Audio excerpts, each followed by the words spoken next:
Laboratory directions for the urinary system. Learning objectives for the urinary system. 1. Be able to distinguish the different regions of a uriniferous tubule and know their location within a section of kidney. 2.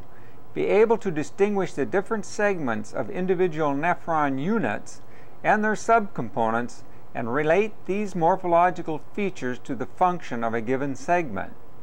3.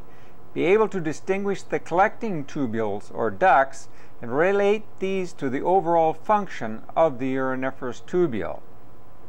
Be able to distinguish the various segments of the vascular supply in a section of kidney. And 5. Be able to distinguish the different regions of extrarenal passages and the subcomponents of the three strata forming their limiting walls. Begin a study of the urinary system by examining the kidney with the scanning objective. Find a surface that shows a bit of connective tissue, perhaps, as shown here at the pointer, which is indicative of the capsule. If not, simply peruse the section, such as we're doing with the field of view now of this very large section.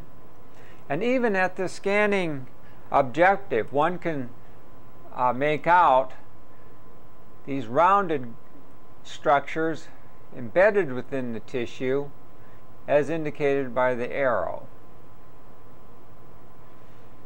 Those structures, as will be shown shortly, are the renal corpuscles. The next thing to observe with the scanning objective is to note the tubules have a very irregular, meandering, unorganized course, or so it appears at this particular level. These features, as shown in the field of view, the meandering tubules, apparently unorganized, the position of renal corpuscles in this area, tell you immediately that this is a section of the cortex of the kidney. Now, as one proceeds and looks at the remainder of the section of the kidney, note that staining becomes lighter. And though this is sort of an off angle, one can see small groups of tubules, such as shown here, or here, or here, or here. And one can notice, or is struck by the fact, that all of these tubules, as indicated by the arrow and being traced by the arrow, that group, are all running parallel one to the other. So they show a high degree of organization. The same is true of this group, the same is true of this large group, and this one as well. So this region here, as being outlined by the pointer, is just a small region of kidney medulla that is present on this particular section. So the vast majority, at least of this section, is cortical area. This area here that's lighter staining, and all the tubules run parallel in direction one to the other, is medulla. One would not find also renal corpuscles in this particular area. So let's now retreat, having scanned this particular segment of the kidney, and go back to the outer surface of the renal cortex and begin a more detailed examination, initially having a brief look at the renal capsule, which is shown here, and then going immediately to examining renal corpuscles and structures associated with them, as well as the majority of the tubules in this area, which will be sections through the proximal convoluted tubule, and then examine a few sections of the distal convoluted tubule. those three elements, the renal corpuscle, the proximal convoluted tubule, and the distal convoluted tubule, will only be found in the cortex. So you can use that rough criteria in an examination of the kidney. Likewise, the medulla will show the thin segments, the collecting tubules, and the thick ascending limb of the loop of Henle. So those elements will only be found usually in the medulla, of course, which will lack renal corpuscles. A few remnants or a few extensions of the collecting tubule do extend up into the cortex and can be found, but they're in the vast minority. So the primary things to look for, at least initially, in the cortical area are the renal corpuscle, its subcomponents, the proximal convoluted tubule, and the distal convoluted tubule. Those will be your primary cortical structures, although a few elements or a few sections through the collecting tubule can be found.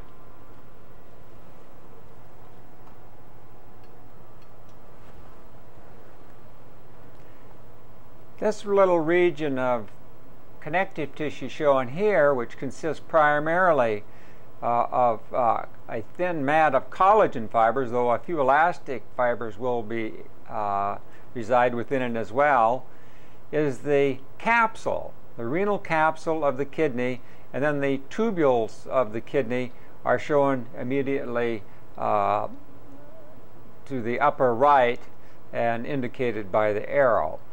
So this thin, transparent in life capsule is shown and indicated by the arrow, primarily collagen and fibroblast nuclei, as one can visualize on this particular section.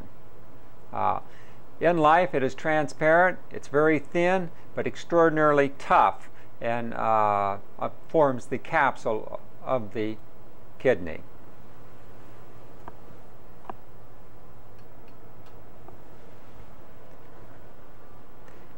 The large round structure that dominates the center of the field of view is a renal corpuscle. What can be seen on this particular renal corpuscle is the centrally lying glomerulus, which fills this renal corpuscle. Also shown is at the very edge, and this will be demonstrated a little bit later, these flattened cells in this particular one form the parietal layer of Bowman's capsule. In other words, this is the capsular epithelium. Now, within the interior is that large capillary complex known as the glomerulus, and with very careful observation, one can make out these lighter staining nuclei that have associated with it cytoplasmic processes that are very irregular in nature. These would be examples of the podocytes, which form the visceral layer of Bowman's capsule and are tightly adherent and overlie, as you will, the glomerular capillaries themselves and wrap around them. The darker staining nuclei belong to endothelial cells of the glomerular capillaries. So even though this is a little bit confusing, a renal corpuscle can be recognized immediately by its large round structure, and with careful observation we should be able to distinguishing the various subcomponents. In this particular case, note the fine lines as indicated by the arrow. This is that large, thick, common shared basement membrane between the overlying glomerular epithelial cells, or the podocytes, and the endothelial line capillary. So they share this very large, thickened basement membrane, which on this particular section can be visualized. We will visualize it a little bit later in some rather unique preparations. But here's an erythrocyte you can see the membrane going around it. That is the basement membrane. It sort of forms a very distinct line as seen with this relatively high-powered objective.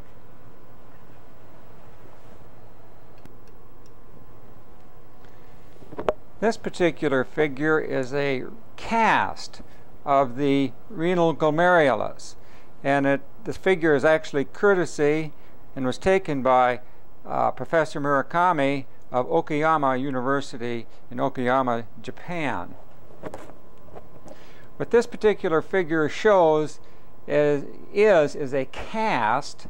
That is, an acrylic material was injected into the afferent arteriole and allowed to go through the glomerular capillaries and then recollect and go out of the efferent arteriole. This acrylic material was then heated and allowed to polymerize, and then all of the tissue digested away so the cast could be visualized with the scanning electron microscope. And so this is the image that you are now seeing. It gives a three-dimensional casting or impression, so one can actually get a three-dimensional visualization of what these glomeruli actually look like. So this is the afferent arteriole coming in at this angle. It then breaks up into various subunits and will organize itself maybe into 2 or 3 capillary loops, each one of these major branches, and then will reconstitute themselves once again here. So the glomerulus is actually made up of little lobular-like structures of capillaries, that is, groups of 3 or 4. This can be demonstrated if one examines this region of the efferent arteriole, where you can see some of these capillaries coming in and reuniting one with the other at this particular end. So the glomerular capillaries are highly organized into substructural units, and this has to do with their filtration capacity and what have you. Nonetheless, it gives you a good visualization three-dimensionally of what one of these renal glomeruli actually look like.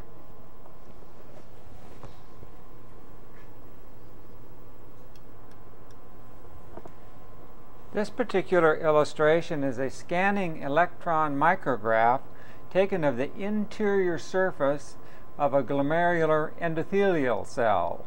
And what it is illustrating are the fenestrations, these large pore-like structures or holes within the endothelium. So this is the luminal surface of a glomerular endothelial cell, or a portion thereof, showing the large fenestrae within this particular endothelial capillary type. So each one of these depressions or holes is a fenestration, and it gives one an idea how leaky and porous this portion of the barrier, that is the filtration barrier, really is. So each one of these is a fenestration. You can see there are several, and particularly in this region, and another cell perhaps down here, endothelial cell. I think this may be a junction. Nonetheless, illustrating that colander-like appearance, the numerous fenestrations within these endothelial, glomerular endothelial cells.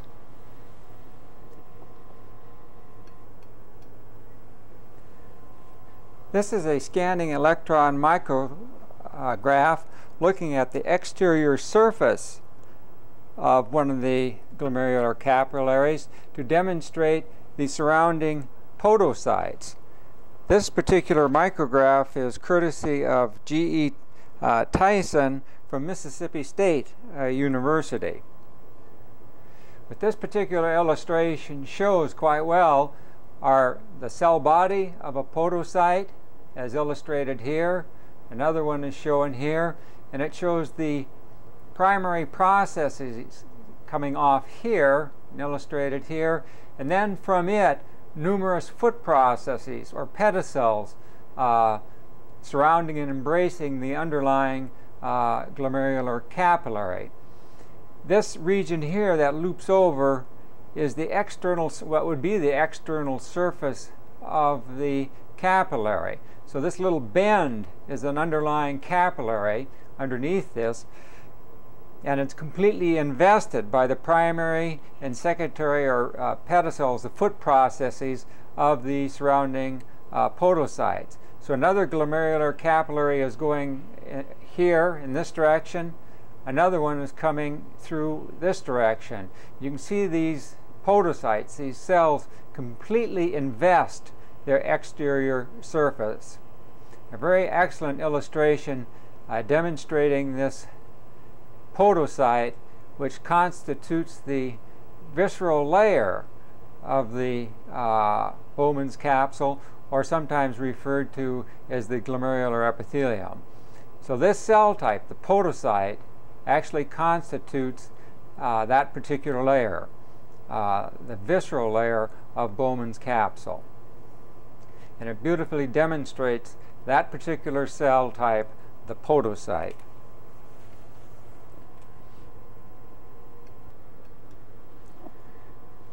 This is an illustration of a podocyte, also provided by Dr. Tyson, of a podocyte, but taken at increased magnification.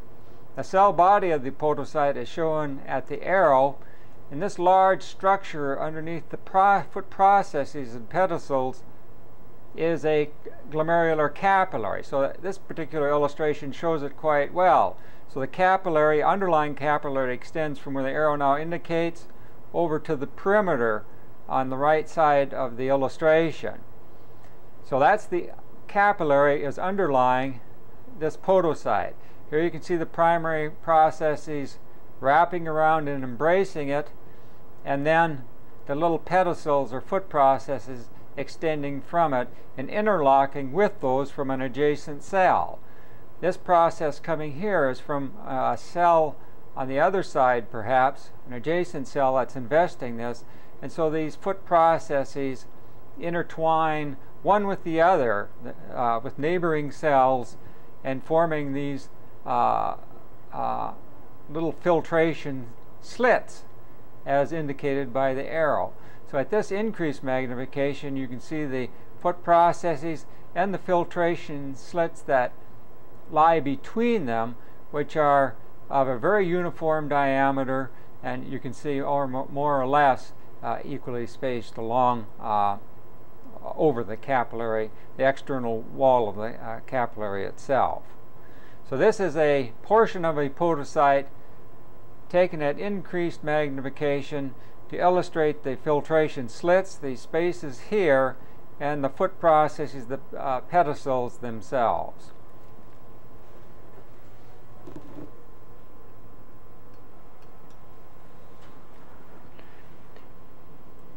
A region of an additional afferent arteriole coursing in the direction as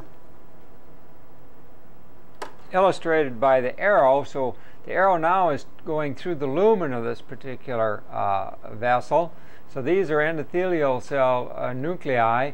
Now as it courses in this direction, one can make out the smooth muscle wrapping within its wall. It then breaks immediately into the glomerular capillaries at this region of the vascular pole. So now we're looking at, with a high-powered view, at the interior of a renal corpuscle, specifically looking at the glomerular capillaries. The endothelial cells of these capillaries will stain intensely dark, so they can be recognized. So this is the, I'm tracing now the border of the endothelial lining. So this would be an endothelial cell nucleus. This is one, there's one here. There usually are dark, intense staining nuclei, even though on occasion they'll get bunched up and the lumen they are surrounding is difficult to discern. Here would be another endothelial nucleus as compared to this one and this one here. So you can see that's pretty much the case. These much lighter, more euchromatic nuclei are those of podocytes. And with careful observation, one can make out the lighter staining cytoplasmic processes of these cells going up and wrapping around the central lying endothelium and a very thin basement membrane, which is shown here. This is another podocyte nucleus. Its arms are perhaps extending this way. You can see here's the cytoplasm of a podocyte, but without a nuclear profile to make it visible. And one can make out these lighter staining arms that extend in and around the capillaries. These indeed are the podocytes making up the glomerular epithelium. That is, they are surrounding the glomerular capillaries. The nucleus of another one is shown here. Its cytoplasmic processing can be seen going in this direction, and another one is angling up in that particular direction. So these cells, that is the podocytes and endothelial cells lining the glomerular capillaries, can be distinguished on these plastic type sections. Another podocyte is shown here, and you can see its cytoplasmic arms are extending in this direction. So examine the renal corpuscles of the plastic embedded material for these particular features. In addition, though they're rounded up and a bit cuboidal in nature, some cells of the parietal layer of Bowman's capsule, or that capsular epithelium, can also be demonstrated on this particular preparation. This particular illustration, again courtesy of Professor Tyson, is a transmission electron micrograph through the filtration barrier of the kidney. What is shown are sections through those pedicels or foot processes of the podocytes, as illustrated by the arrow. So these are cross-sectional profiles of those podocytes. The space indicated by the arrow are the filtration slits, and they're actually right here, but this shows the space between the pedicels. The actual measured filtration slit is shown here. This structure here is that common large basement membrane, so it's the second component of the filtration barrier. And this is the capillary lumen up here of the glomerular capillary. So these are segments of endothelial cytoplasm. This would be a pore or fenestration, endothelial cytoplasm, fenestration here. So this is a section through that fenestrated endothelium, and these are the pores or the fenestration, the gaps within that endothelium. So this section represents the filtration barrier. So materials are going to be exiting the glomerular capillaries, going through this fenestration, through the endothelial wall, through this common basement membrane, and then passing between the pedicels through the filtration slit into the capsular space, which is in the direction of the arrow. The filtration slits are about 25 nanometers in diameter, and one can see there that they're of a very uniform width. So these are all elements make up the filtration barrier: the fenestrated endothelium, the common basement membrane, the space, the filtration slits between investing and surrounding podocytes.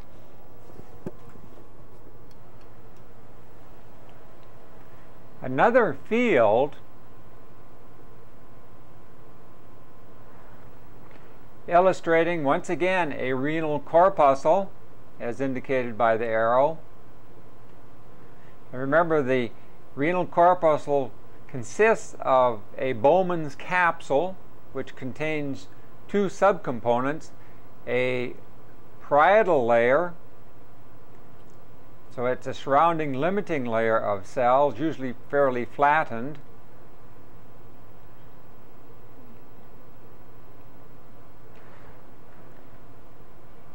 and a visceral layer of Bowman's capsule, or sometimes referred to as glomerular epithelium. That is formed by these specialized cells, the podocytes, as indicated here. And these immediately overlie glomerular capillaries, which fill the interior. What's unique about this particular renal corpuscle is it shows the continuity and the beginning of the proximal convoluted tubule at this particular location. So these cells of the capsule become continuous with those of the proximal convoluted tubule. This interconnection, where the proximal convoluted tubule joins with the renal corpuscle and the capsular space of the renal corpuscle becomes continuous with the lumen of the proximal convoluted tubule, this region here is oftentimes referred to as the urinary pole.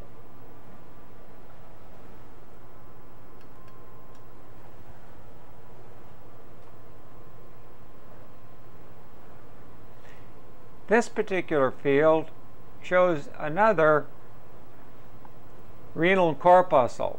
The renal corpuscle consisting of a Bowman's capsule, as you will recall, and an interlying glomerulus, a tuft of capillaries. Also shown in this particular renal corpuscle, or associated with it,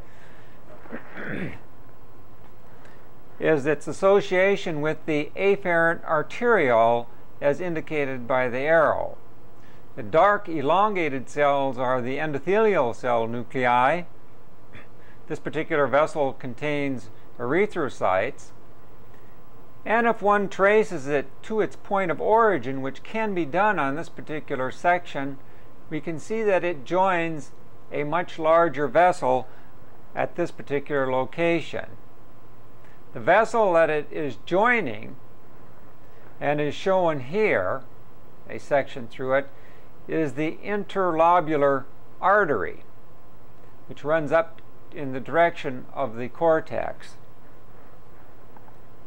or the capsule. So it takes its origin from this relatively large artery. So it has to be the afferent arteriole, and then breaks up into the glomerular capillaries.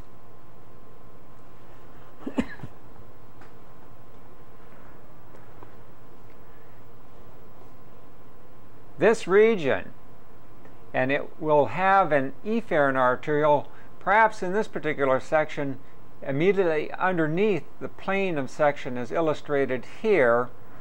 That region where both vessels enter at the same location into this renal corpuscle is referred to as the vascular pole, in contrast to the urinary pole. Now, usually associated with the vascular pole, in particular the afferent arteriole, is a group of sensory type cells located in the second portion of the distal tubule, the pars maculata. This particular group of cells, extending from where the arrow now indicates to here, is referred to as the macula densa, the dense spot. Notice how the nuclei stack upon one another, forming this dense spot. Note also the polarity expressed by these particular cells. The nuclei are all very near the apical cell membrane of these particular cells. They show an apical polarization.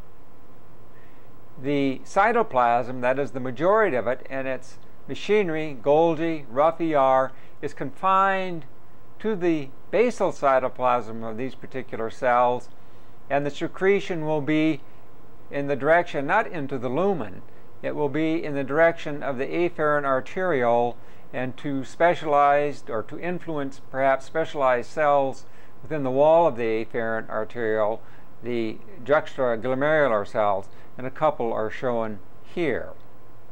So this region is the vascular pole, and in particular this one shows a very well developed macula densa at the tip of the arrow. Now, also shown in the field of view are sections of a dark granulated tubule, which we'll come back to, the proximal convoluted tubule. Another profile is shown here. The lighter staining tubule that is coursing along the exterior of this renal corpuscle shown here is a section through the distal convoluted tubule. And one can see there's a tremendous contrast in the morphology of these two cell types that will be addressed in a moment. Nonetheless, this is a renal corpuscle cut more or less through its center. It shows the afferent arteriole entering in. We know this with a great deal of certainty because it can be traced back to the interlobular artery. And also, a bonus associated with it, a very well developed macula densa, as shown at the arrow.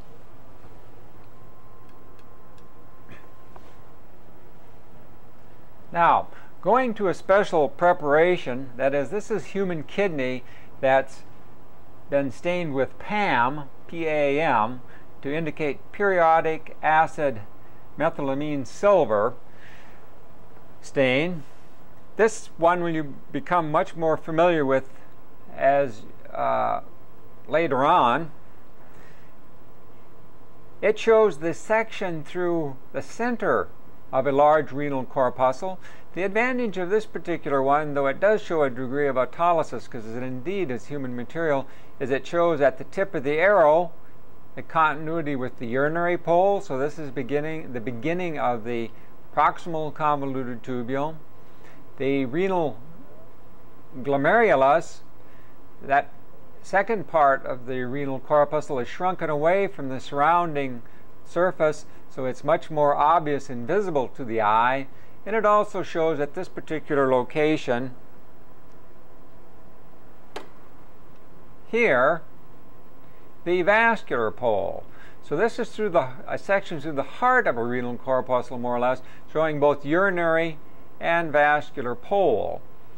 The reason this stain is used is because what's indicated in black are the reticular fibers, and in particular the development of the basement membrane.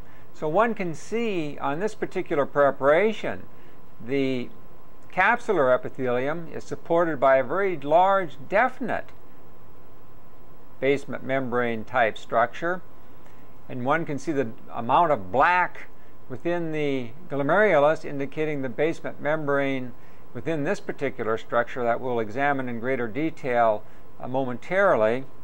And if one crosses or peruses the field somewhat, one can see that the vast majority of the tubules themselves are distinctly outlined by this darkened basement membrane, which is quite large in this particular organ. Another renal corpuscle is shown as we move through the field. Another one comes into the center here. The proximal tubules can easily be made out by their dark granular nature and the amount of absorption that's going on in their apices. The distal tubules seem a little worse for wear, but can definitely be made out by their lighter cytoplasm, the wider lumen within its interior, and each cell showing a distinct nucleus. So this type of a preparation that is used so often clinically has several features to offer, even though the kidney is a little less or a little worse for wear. Here it shows a continuity of the renal corpuscle shown here with another proximal tubule. So this is another example of a urinary pole.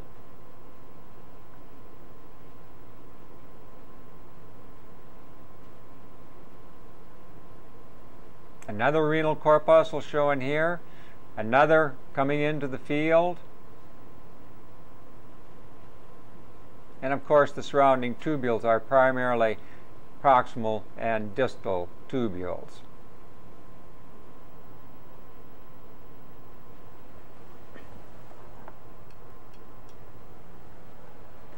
An additional example of a renal corpuscle and showing the urinary pole once again. You can see the basement membrane and its continuity on either side. So this would have epithelial continuity. The capsular epithelium becomes that epithelium forming the proximal convoluted tubule. it goes at about this point, though it can't be visualized because of the autolysis on this human preparation. It will go from a relatively low cuboidal or simple squamous, all of a sudden over one cell length, to the very large cells, those large pyramidal shaped cells making up the proximal convoluted tubule, complete with microvillus border, and that begins here at this urinary pole. This is a proximal tubule shown here, another here, another here. All of these, as indicated by the arrow, are various profiles through the proximal convoluted tubule.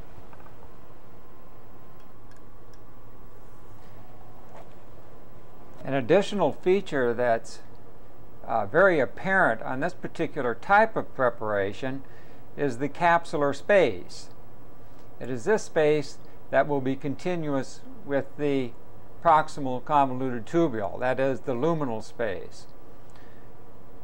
So material is being flushed out of the blood through the glomerular capillaries, the common basement membrane, and the surrounding podocytes.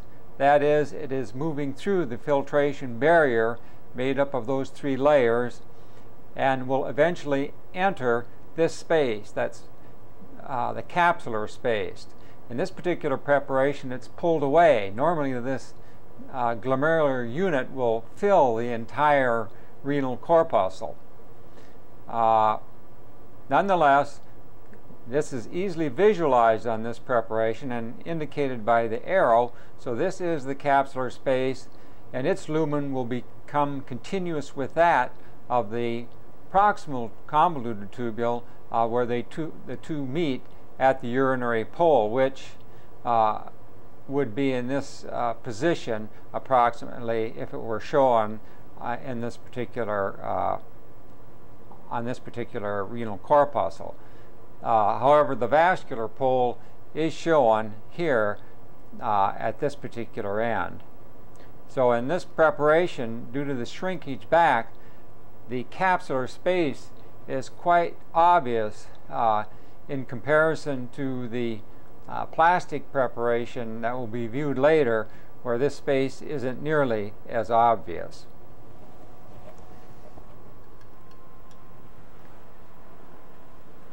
Again, a renal corpuscle, as shown here, the glomerulus within its center, and showing, as indicated by the arrow, an additional vascular pole, showing the afferent arteriole entering and coursing in this direction.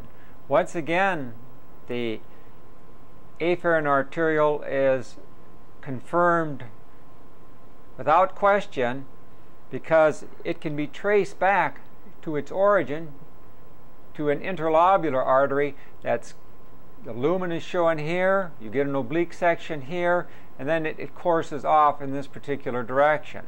So this large vessel here is an interlobular artery extending up into the cortex between lobules, and from this artery you can see the origin of this particular vessel, and it gives you an idea of the length by looking at several of these sections of the afferent arteriole, and finally it reaches its renal corpuscle and then will break up into the glomerular capillaries that form the heart of the renal corpuscle.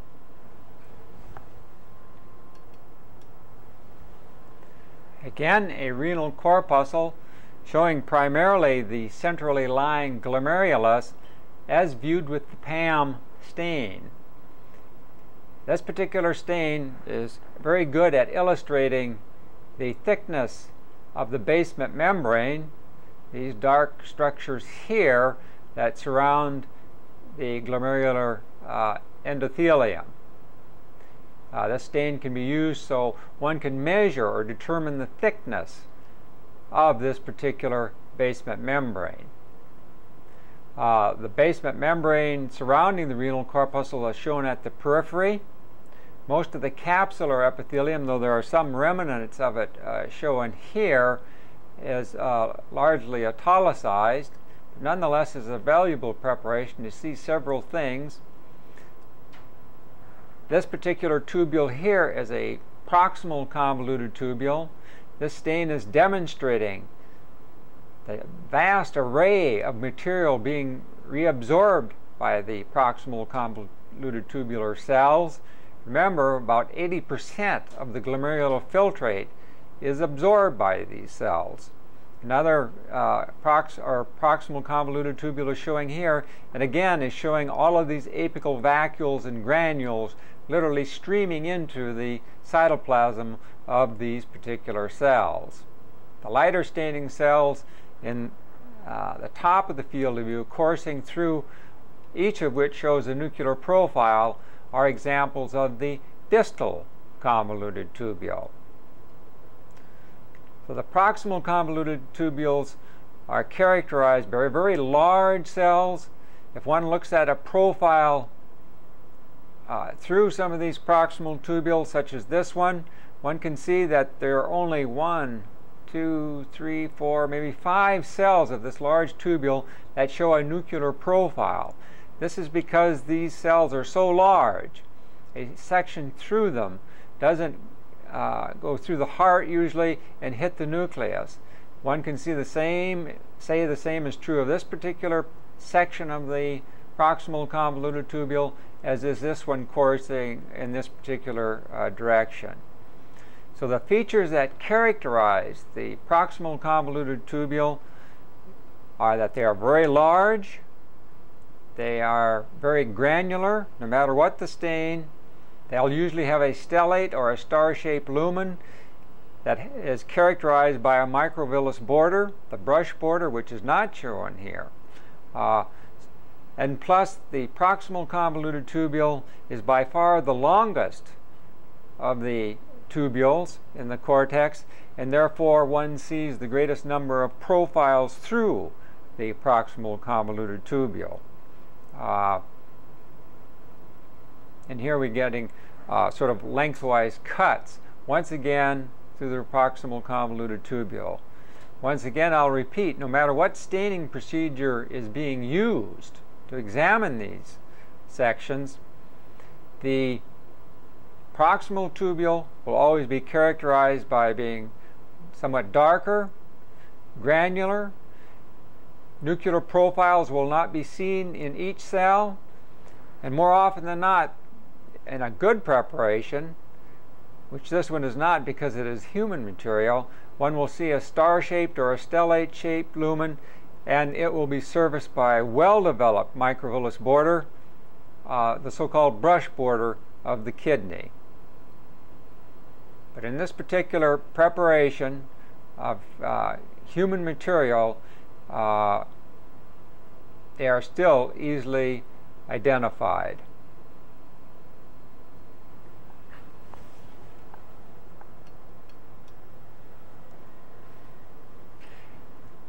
An excellent macula densa, as seen at increased magnification with the high power objective.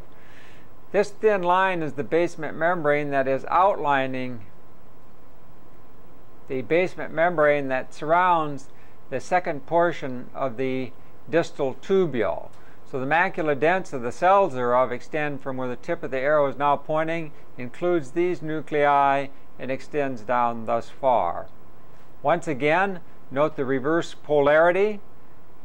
The concentration of nuclei, one next to the other, and because of this reverse polarity, that is the nuclei located at the apices of the cells, it doesn't take much imagination to realize that the rough ER, the Golgi, and the secretion is going in the direction of the arrow and will be immediately influencing cells forming the wall of the afferent arteriole.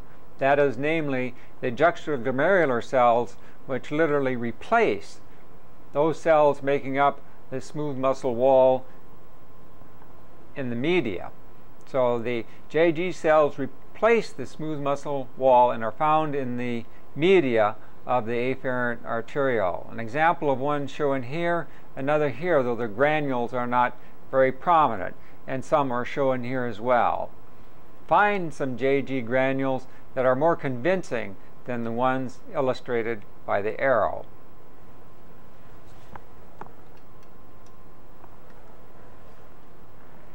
An additional example of a fairly good macula densa, once again, is shown at the arrow and is being now outlined by the arrow. So another macula densa is shown at this particular location. The renal corpuscle that it is associated with is shown here. And if one notices these dark cells coming in, these are endothelial cell nuclei. One can see the continuity within the glomerular capillaries. So this is the afferent arteriole coursing here and breaking up into the capillaries of the glomerulus.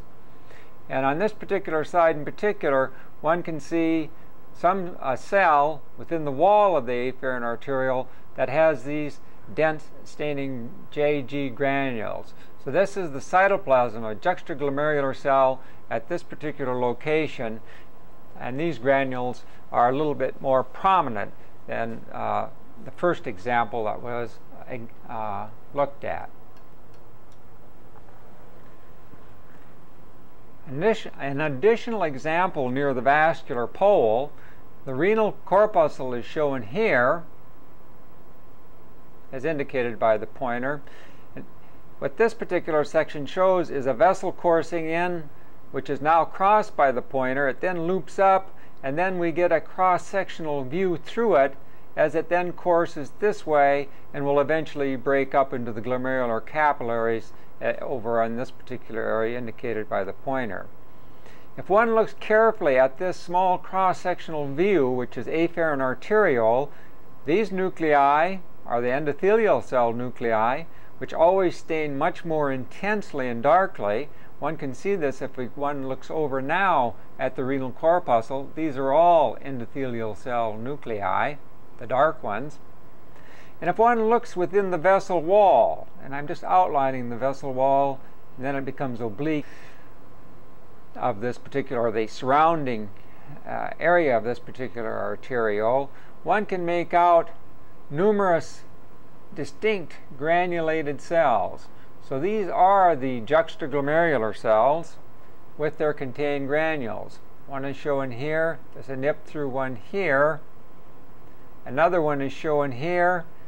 And another little collection of granules is shown here in this rather somewhat oblique section. So these JG granules are a bit more convincing in this particular preparation. The macula densa is missing, but this is the distal tubule, the second part of it perhaps, that is coursing in the direction of the arrow. It then goes out of the field somewhat, and then we get sort of an oblique section through it. So the macula densa perhaps resides beneath these nuclei in the immediately adjacent area. So you'd have the correct relationship with the distal tubule here, or the second part of the distal tubule, afferent arteriole here with the JG cells, and then of course it going in and forming the glomerular capillaries. An additional section of a vascular pole is shown here. So here we have the endothelial cell nuclei lining the afferent arteriole.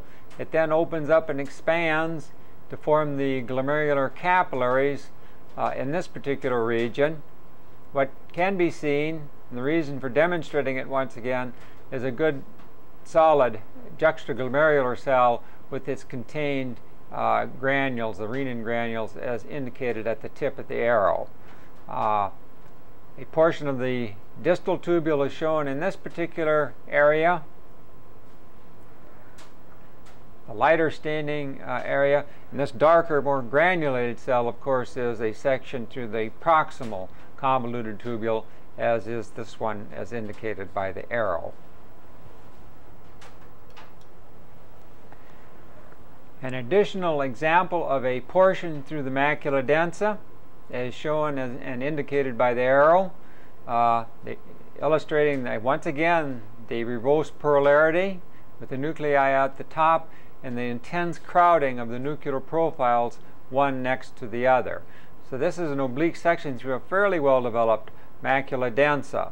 Also shown in the field is a small portion of a renal corpuscle, as indicated by the arrow, and the following are profiles through the proximal convoluted tubule. Proximal tubule, proximal tubule, proximal tubule, proximal tubule, proximal tubule. The most numerous, because sectioned profile within the renal cortex, because it is by far the longest tubule, characterized by, once again, a very granular type of cytoplasm. Usually will have a stellate-shaped nucleus with a microvillus border, which is missing due to autolysis in this particular preparation. But it can always be identified because it's the most numerous, the most granular, the most darkly staining, and not each cell shows a nuclear profile. So this region that is being crossed by the field and shown in the center of the field are all profiles through the proximal convoluted tubule. And in comparison, in this region of the cortex, lighter tubules, such as the one that's in the center of the field of view, shorter, much less granular, and usually show a nuclear profile in most of the cells because they are quite a bit smaller, is an example of a distal convoluted tubule. So this is an example of a distal convoluted tubule.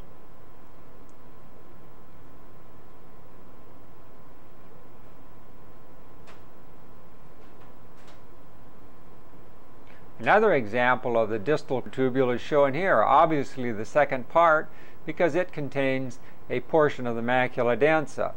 So this is the lumen of the distal tubule. It then courses over here and continues. Much lighter staining and usually a lower, smaller type of epithelial cell.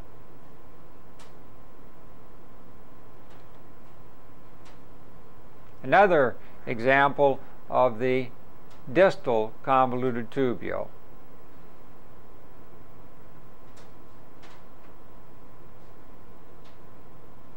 Now this particular tubule coming into the field of view, which is a much taller, simple columnar epithelium and with distinct cell boundaries, as one can see here and here, here, here, and outline individual cells. This is a small tip through the collecting tubule that happens to be extending up into the cortex.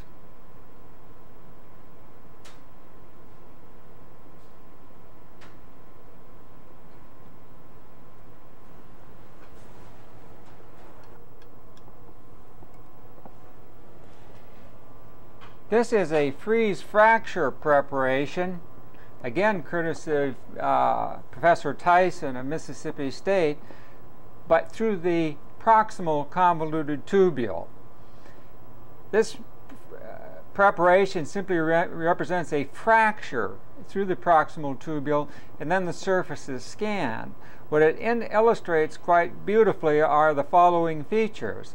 The nucleus of one of these cells lining the proximal convoluted tubule is shown here. This illustrates very well that elaborate and well-developed microvillus border, so characteristic, a major feature of proximal convoluted tubular cells. It also illustrates quite well the elaborate basolateral foldings, indicating the high degree of transport going through these particular cells.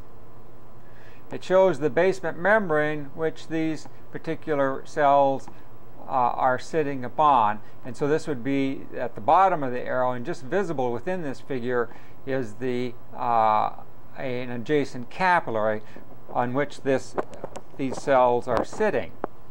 So the lumen is up here. It also shows, in addition to the microvillus border, vacuoles that are coming in. And as I mentioned before, these elaborate basolateral infoldings indicative of a considerable amount of fluid ion transport.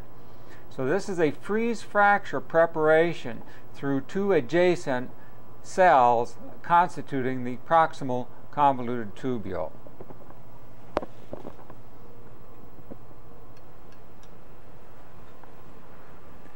An additional high-powered region of the cortex showing a renal corpuscle or a portion thereof. This would be the capsular lining epithelium along its external surface, or forming the outermost portion of the capsule, I should say, the glomerular capsule. A portion of the afferent arteriole entering here and breaking up into the glomerular capillaries. A fairly well-developed macula densa is shown here, as are profiles of the proximal convoluted tubule, as pointed out and indicated by the pointer. And finally, in between the darker, more darkly stained, granular appearing proximal convoluted tubular cells, or this proximal convoluted tubule, one can see a profile through a what appears to be a poorly preserved and expanded distal convoluted tubule.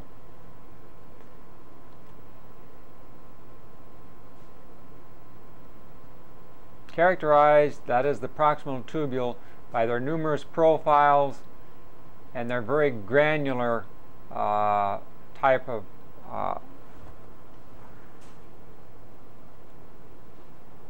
cytoplasm.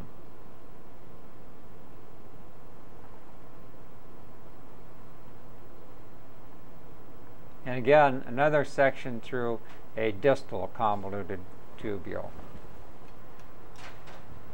An additional example of a fairly decent afferent arteriole entering here from the right, and I have the tip of the arrow coursing through the center of the vessel. The dark elongated nuclei are those of endothelial cells, and with close observation one can make out leukocytes also coursing within the interior, in addition to red blood cells. This is the smooth muscle wall of the afferent arteriole, as indicated by the pointer. And here it is again on this particular side of the afferent arteriole. That is its media making up its smooth muscle wall. And as it breaks up and goes into the glomerular capillaries, the glomerulus is shown here, one can visualize at this particular magnification two very well developed juxtaglomerular cells at this location. So one is located here, one here, and perhaps even this is one at the tip of the arrow.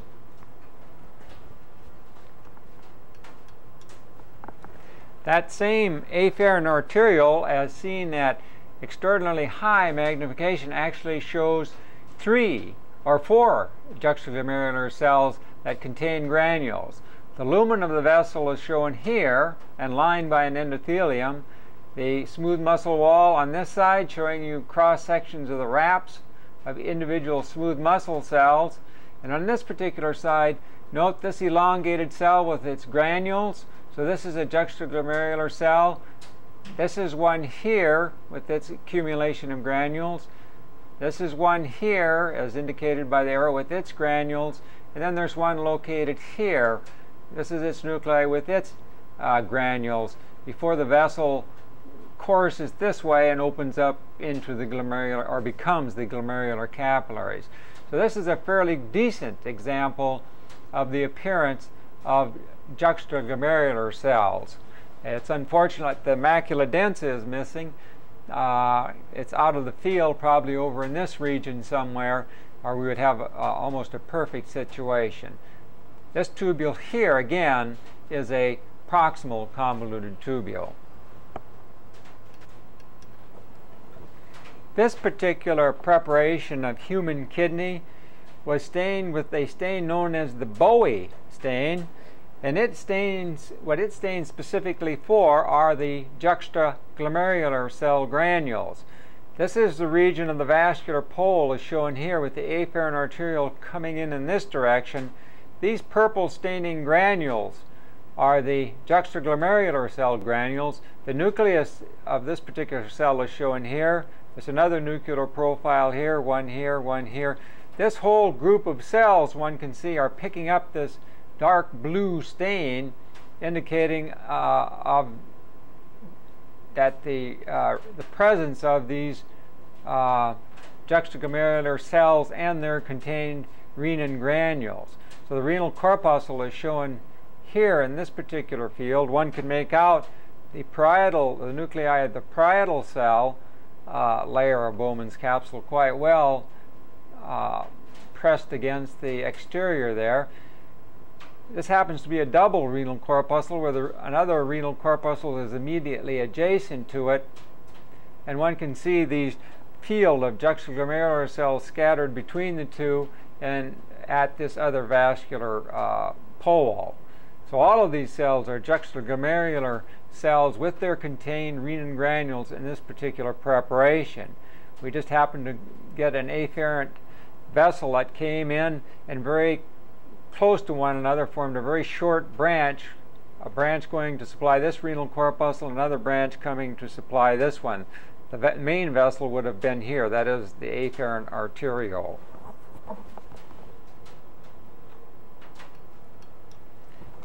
An additional example of human kidney with using the buoy stain to demonstrate juxtaglomerular cells and their granules. Here is the renal corpuscle. The afferent arteriole would be coming in this direction, and here demonstrated quite well are 4 juxtaglomerular cells with their large round nuclei and their contained secretory granules. So this is the Bowie stain on human kidney demonstrating juxtaglomerular cells.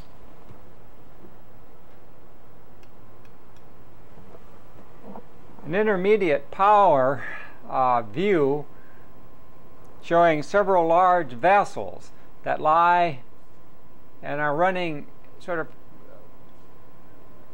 across and separating the medulla, which is shown here and can be identified by the parallel arrangement of the tubules and vessels, and the cortex, which is shown just above the vessel and can be identified by renal corpuscles as indicated by the arrow, and then several more are now coming into the field of view. So these large vessels that are coursing between the medulla and the overlying cortex are the arcuate vessels. An arcuate vein is shown here. A branch of the arcuate artery is shown here. Another branch of the arcuate artery is here. And the vein is shown here. So these large vessels are the arcuate vessels and lie at the junction between the cortex and the medulla and can be seen on these histological preparations. The relatively high-powered view through the medulla of the kidney showing various profiles of the vasa recta as indicated by the arrow and filled with erythrocytes. Also shown in this particular field is a section through the collecting tubule lined by a very tall columnar epithelium with very distinct cell boundaries, so individual cells can be visualized quite readily. Segments profiles of the thin segment also are shown, lined by a simple squamous type of epithelium. Another profile is shown here, as well as this particular location. These cuboidal granular type cells are the first portion of the distal tubule, or some might prefer to call them the thick ascending loop of Henle. So this would be the first part of the distal tubule, or the thick ascending limb, and there are profiles probably of the same tubule cut at this particular location. Another thin segment is shown here. A thin segment is shown here with that very flattened type of epithelium. And if we move the pointer over just a little bit, or the field I should say, one can see several profiles once again of the thin segments with their simple squamous lining, a collecting tubule characterized by its tall light staining epithelium with very distinct cell boundaries, and several profiles once again of the first part of the distal tubule, or the thick ascending limb of the loop of Henle. One is shown here, one here, one here, one here, here, and here, and around in that area. This particular tubule is another of the collecting tubules.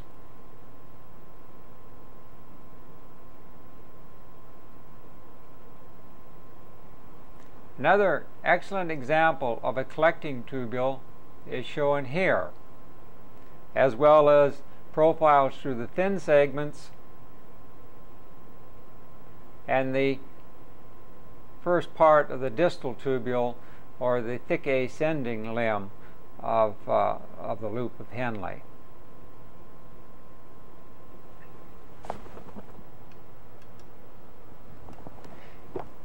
The parallel running tubules in the medulla, as seen at increased magnification. The thin segments, once again, a simple squamous type of epithelium hidden between the larger tubules. An example of a collecting tubule, tall epithelium with distinct cell boundaries, is indicated by the pointer, light staining, and surrounding these the thin and collecting tubule, thin segments, are these profiles, which are the first part of the distal tubule, or if one prefers, the thick ascending limb of the loop of Henle.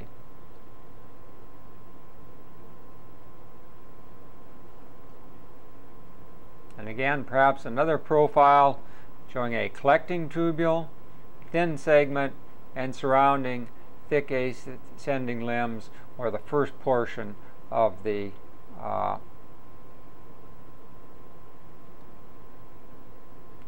distal tubule. Thin segments, thick ascending limbs, thin segments, all lying parallel one to the other. So these tubules at this particular orientation characterize the medulla.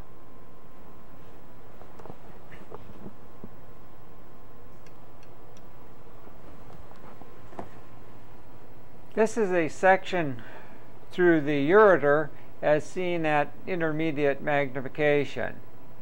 The ureter is characterized by a transitional type of epithelium, an epithelium that is found only in the urinary system. So the lumen is where the tip of the arrow.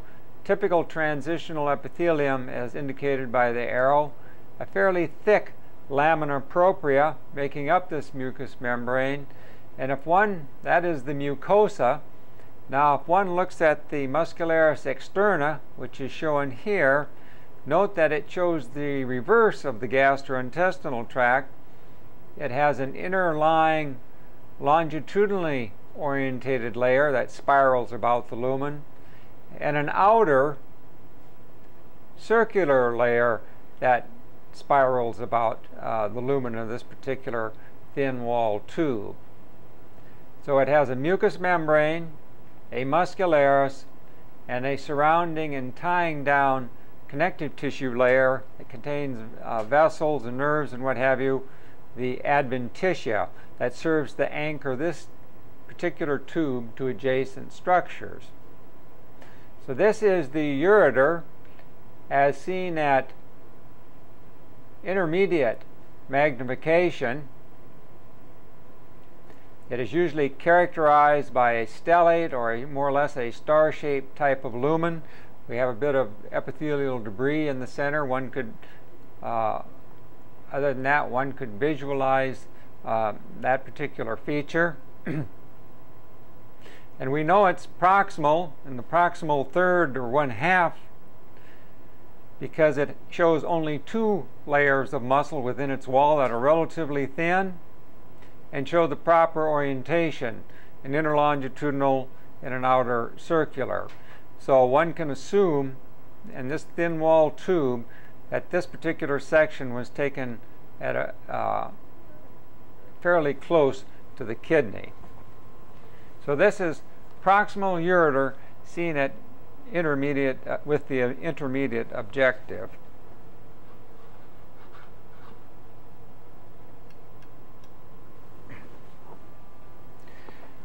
This is a section of the ureter, but a section that was taken closer to the bladder and perhaps represents the distal 1/3 of the ureter.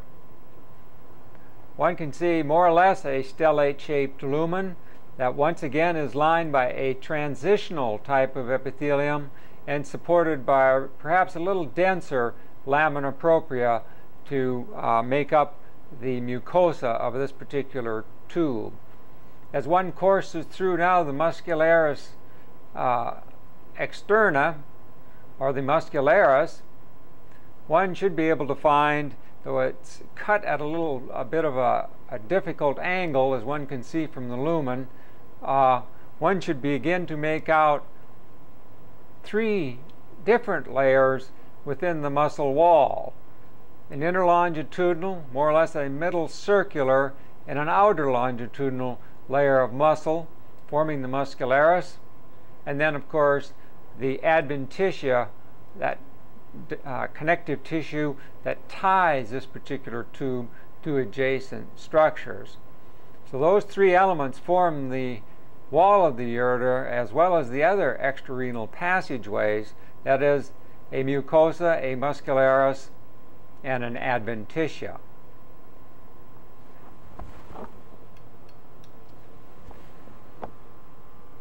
The distal ureter seen at a slight increase in magnification, showing the transitional epithelium, the lamina propria down to about this level.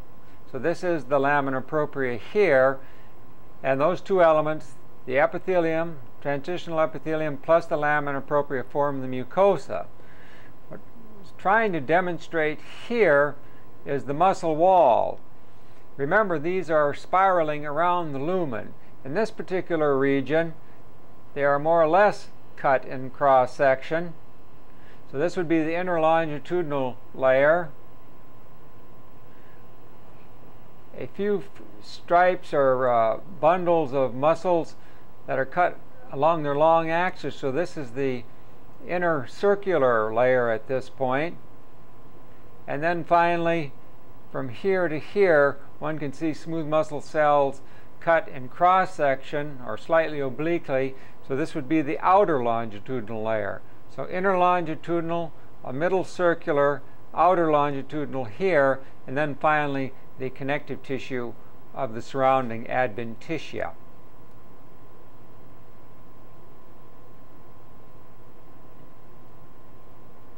So this is the ureter, the distal ureter, seen at a slight increase in magnification.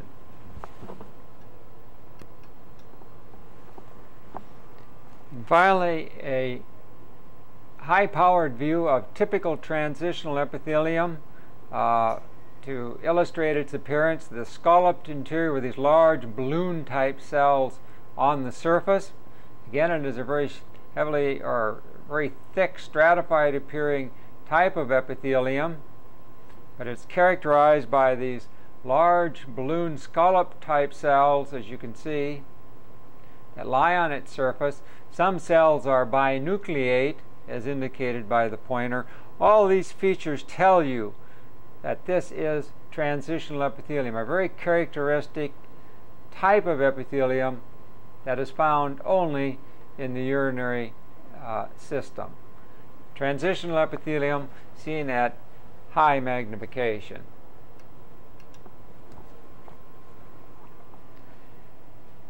A segment through a portion of the bladder wall, that is the urinary bladder, showing once again transitional epithelium, characteristic of this particular system, and underlying and supporting lamina propria that will, those 2 elements, the epithelium and the lamina propria, will constitute the mucous membrane or the mucosa, and a wall made up of smooth muscle, a so-called detrusor muscle or the thrust out muscle. And once again, it will mimic the distal ureter. It'll have inner longitudinal, middle circular, and outer longitudinal type layers. In this particular case, the bladder wall was harvested at a different angle and placed at a different angle to the section. So in this case, they are cut in longitudinal section, but these are running sort of vertically, that open spiral cut or lengthwise profile. The angle is different of the sample. These would be the middle circular strands of muscle, or layers of muscles, I should say. And then finally we get out to the outer longitudinal ones again, as indicated by the arrow, and then finally to the surrounding adventitia. So you have an adventitia, a muscularis, and a mucous membrane. This particular field is a region, a central region of the female urethra, and it appears to be cut at a very high level, and even with the scanning objective appears somewhat transitional in nature. The lamina propria, which is quite thick, is characterized as being sort of a vascular fibroelastic type of connective tissue that contains numerous venous sinuses that one can see, though they are somewhat collapsed in this particular section. The surrounding muscularis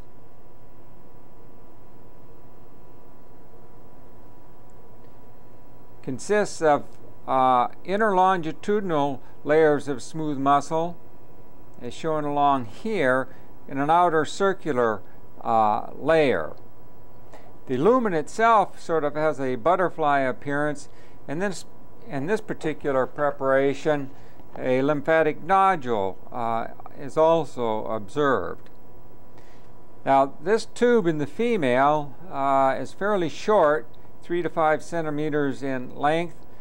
It'll begin very close to the bladder as a transitional type of epithelium, but rapidly transitions into a stratified or a pseudostratified columnar, and then into stratified squamous. So this appears to be a fairly high cut through the female urethra, as no skeletal muscle is observed. It has that characteristic butterfly shape to the lumen, and one can see, even though they're collapsed at this point, numerous vascular channels, which are the this very numerous venous sinuses located in this fibroelastic vascular lamina propria.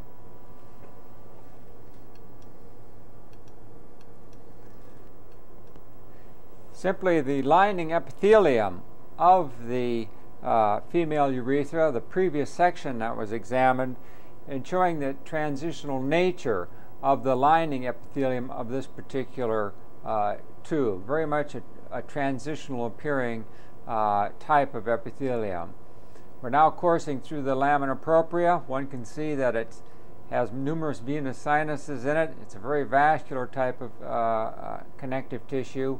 And as we go through the this very relatively thick lamina propria, finally we will get to the limiting muscularis and its smooth muscle layers.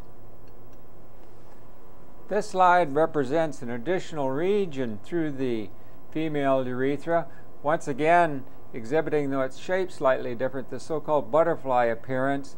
One can see extending out to this particular region, this very vascular lamina propria, making up the rest of this mucous membrane, and then finally we get out into the muscle wall.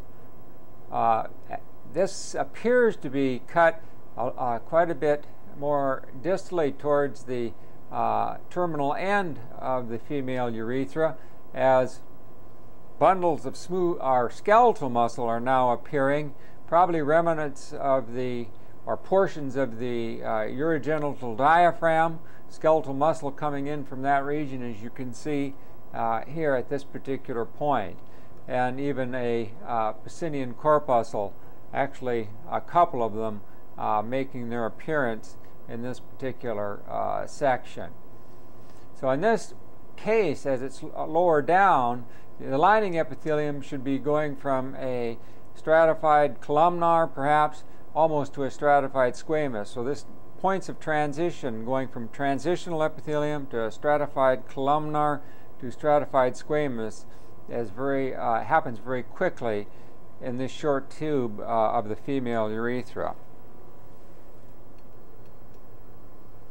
This particular region of the female urethra, that is the previous section, as viewed at higher power, the epithelium, one can observe, is indeed in most places lined by a stratified columnar epithelium. The columnar surface cells and then the underlying layers of cells satisfying that definition.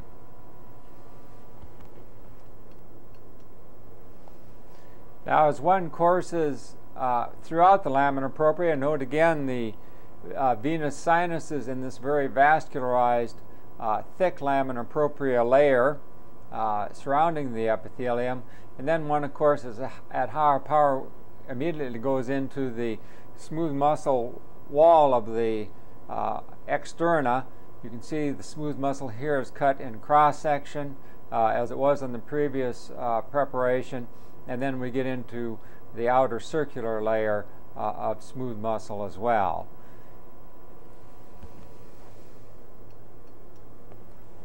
And as we course further laterally away from the lumen of the tubule, typical skeletal muscle cells, as shown here, coming from the urogenital diaphragm, also make their appearance. So we know this is cut fairly far down, as indicated by its epithelium becoming more of a stratified columnar, and then it's going to transition to a stratified squamous. So this is down near the it's going near the urogenital diaphragm, and perhaps is approaching the sphincter urethrae. It's down at that particular level.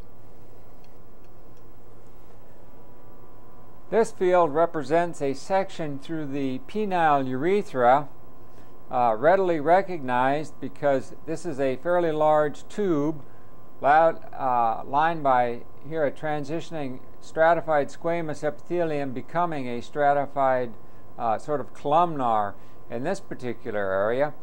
But nonetheless, despite the lining epithelium, we have a large tubular structure that lies within erectile tissue. The only place that occurs within the body is in the penile urethra. So all of this tissue here is all cavernosus tissue. These are the cavernosus sinuses, and this is all erectile tissue or cavernosus tissue. This particular structure or area, as indicated by the pointer, is the tunica albuginea, a very dense band of collagen that limits this erectile body.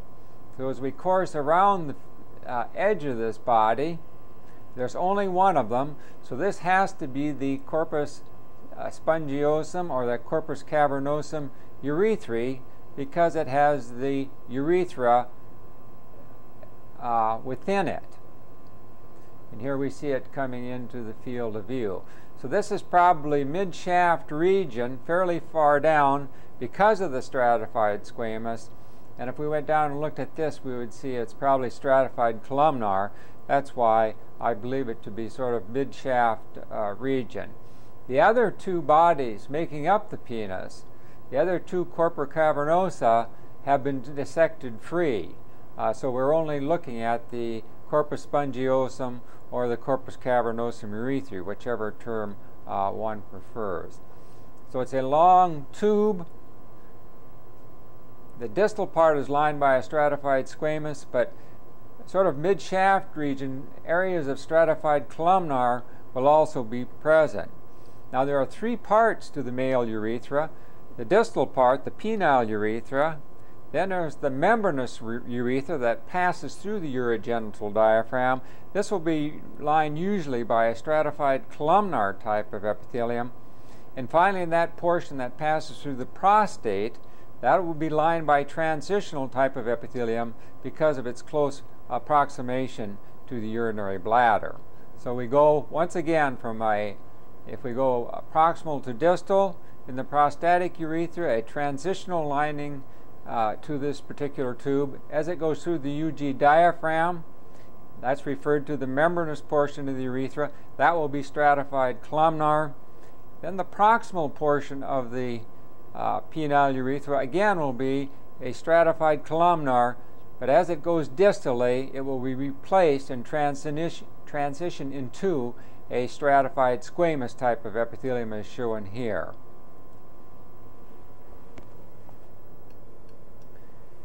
Increased magnification of the lumen of this particular portion of the penile urethra once again shows a stratified columnar type of epithelium, and then immediately on the other side of the lumen one transitions into a typical stratified squamous. So both those epithelial types are confirmed. Small mucus glands also are associated with the penile urethra. A little cluster of these mucus-secreting cells are shown here, the so-called glands of Latreille. This is actually a outpouching that is continuous with the lumen, as one can see here, and then it should be continuous. So this is a fold that's back in behind the tissue and just happens to be cut in section. These are actually what are called intraepithelial glands and are continuous with probably an outfolding of the epithelial surface. Nonetheless, this is the appearance of these small mucus-appearing glands, the glands of Latreille, as indicated by the pointer.